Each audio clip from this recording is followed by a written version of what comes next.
Excel Techno School, Guruvayanakere, Venur. Admission open now. ನಮಗೆ ಅವರ ಅವಶ್ಯಕತೆ ಇಲ್ಲ, ಹಾಗಾಗಿ ಅವರನ್ನು ಉಚ್ಚಾಟನೆ ಮಾಡಿದ್ದೇವೆ ಅಂತ ಹೇಳಿ ಶಾಸಕ ವಿಜಯಾನಂದ ಕಾಶಪ್ಪನವರು ಹೇಳಿದ್ದಾರೆ. ಮತ್ತೊಂದೆಡೆ ಸ್ವಾಮೀಜಿ ವಿರುದ್ಧ ಏನು ದೂರು ಕೇಳಿಬಂದಿದೆ, ಈ ದೂರಿನ ವಿರುದ್ಧ ಅಗತ್ಯ ಕ್ರಮಕ್ಕೆ ಸೂಚನೆಯನ್ನ ನೀಡಲಾಗಿದೆ. ಮಹಿಳಾ ಆಯೋಗದಿಂದ ಕ್ರಮ ತೆಗೆದುಕೊಳ್ಳುವಂತೆ ಈಗಾಗಲೇ ಪತ್ರವನ್ನು ಬರೆಯಲಾಗಿದೆ. ಮಹಿಳಾ ಆಯೋಗದಿಂದ ಬಾಗಲಕೋಟೆ ಜಿಲ್ಲಾ ಪೊಲೀಸರು,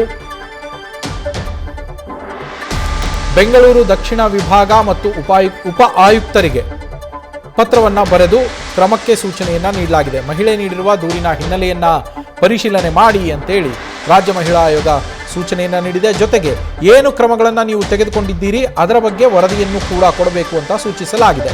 ಮಹಿಳಾ ಆಯೋಗಕ್ಕೆ ಏನು ಕ್ರಮವನ್ನು ಕೈಗೊಂಡಿದ್ದಾರೋ ಅದರ ಬಗ್ಗೆ ವರದಿಯನ್ನ ನೀಡುವಂತೆ ತಮ್ಮ ಪತ್ರದಲ್ಲಿ ರಾಜ್ಯ ಮಹಿಳಾ ಆಯೋಗ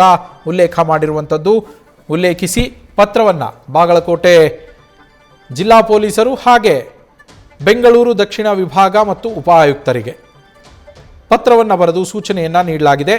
ಈ ರೀತಿ ಸಂತ್ರಸ್ತ ಮಹಿಳೆ ರಾಜ್ಯ ಮಹಿಳಾ ಆಯೋಗಕ್ಕೆ ಒಂದು ದೂರನ್ನು ನೀಡಿದ್ದಾರೆ. ಈ ದೂರಿನಲ್ಲಿ ಬಸವಜಯ ಮೃತ್ಯುಂಜಯ ಶ್ರೀಗಳು ಈ ಥರದ ಒಂದು ಕೃತ್ಯವನ್ನು ಎಸಗಿದ್ದಾರೆ ಅಂತ ಆರೋಪಿಸಿದ್ದಾರೆ. ಅದರ ಬಗ್ಗೆ ಪರಿಶೀಲಿಸಿ ಕ್ರಮವನ್ನು ಕೈಗೊಂಡು ಅದರ ವರದಿಯನ್ನು ನಮಗೆ ಕೊಡಿ ಅಂತ ಸೂಚಿಸಿದೆ.